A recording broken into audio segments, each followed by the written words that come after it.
কনক্রিটের এই নগরে একটু শীতল ছায়ার বড়ই অভাব। চলতি বছর টানা তীব্র তাপপ্রবাহে সেটি টের পাওয়া যাচ্ছে আরও। তপ্তরতে ক্লান্ত শরীরটাকে আরাম দিতে মেলে না গাছের ছায়া। মিলবে কিভাবে? আমরা তো ছায়াদায়ী বড় গাছই রাখিনি, গাছ থাকতে বুঝিনি গাছের মর্ম। এক এক সময় এক এক উপলক্ষে সাবার হয়েছে গাছ, কখনো সিটি কর্পোরেশন, কখনো পড়েছে উন্নয়ন প্রকল্পের করাত। একসময় ধানমন্ডি ৭ মসজিদ রোডের সড়ক বিভাজকে বিভিন্ন প্রজাতির শত শত গাছ ছিল। তপ্ত রোদে সড়কের যানবাহন সিগন্যালে আটকে থাকা যাত্রীদের ছায়া দিত। চলার পথে সবুজ গাছপালায় তাকিয়ে চোখের প্রশান্তি পেতেন পথচারীরা। কিন্তু ১ বছর আগে অবকাঠামো উন্নয়নের নামে সব গাছ সাবার করেছে খোদ সিটি কর্পোরেশন। পরে সমালোচনা সামাল দিতে লাগানো হয়েছে বাগান বিলাস সহ কয়েক ধরনের ফুল গাছ। একইভাবে আগে মতিঝিল থেকে মিরপুর ১৪ নম্বর পর্যন্ত সড়ক বিভাজকে সারিবদ্ধভাবে ছিল হাজারো গাছ। মেট্রো রেল নির্মাণের সময় সব গাছ কেটে ফেলেছে কর্তৃপক্ষ। এখন চলার পথে সড়ক বিভাজকে শুধু কনক্রিটের খুঁটি চোখে পড়ে। সড়ক বিভাজকে ছায়া দেবে এমন গাছের পরিবর্তে শোভা পাচ্ছে বাগান বিলাস সহ বিভিন্ন ধরনের পাতাবাহার গাছ। চলতি মাসের শুরু থেকে ঢাকা সহ সারা দেশে তীব্র তাপপ্রবাহ চলছে।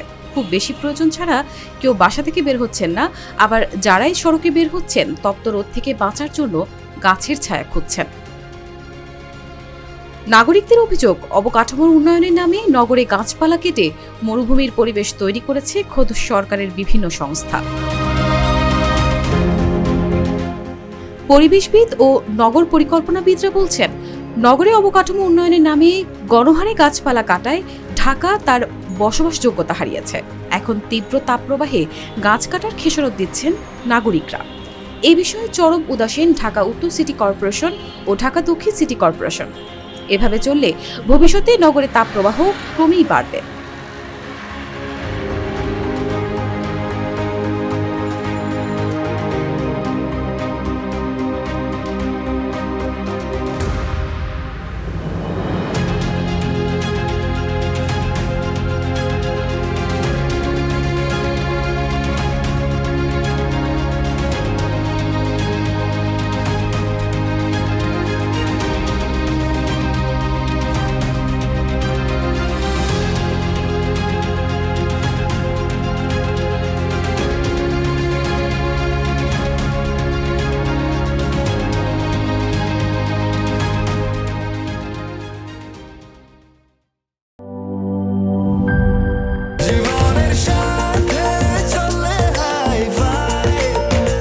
স্বাস্থ্যকর অল টাইম ফ্যামিলি কেক, সব সময় অল টাইম হেলদি লাইফ।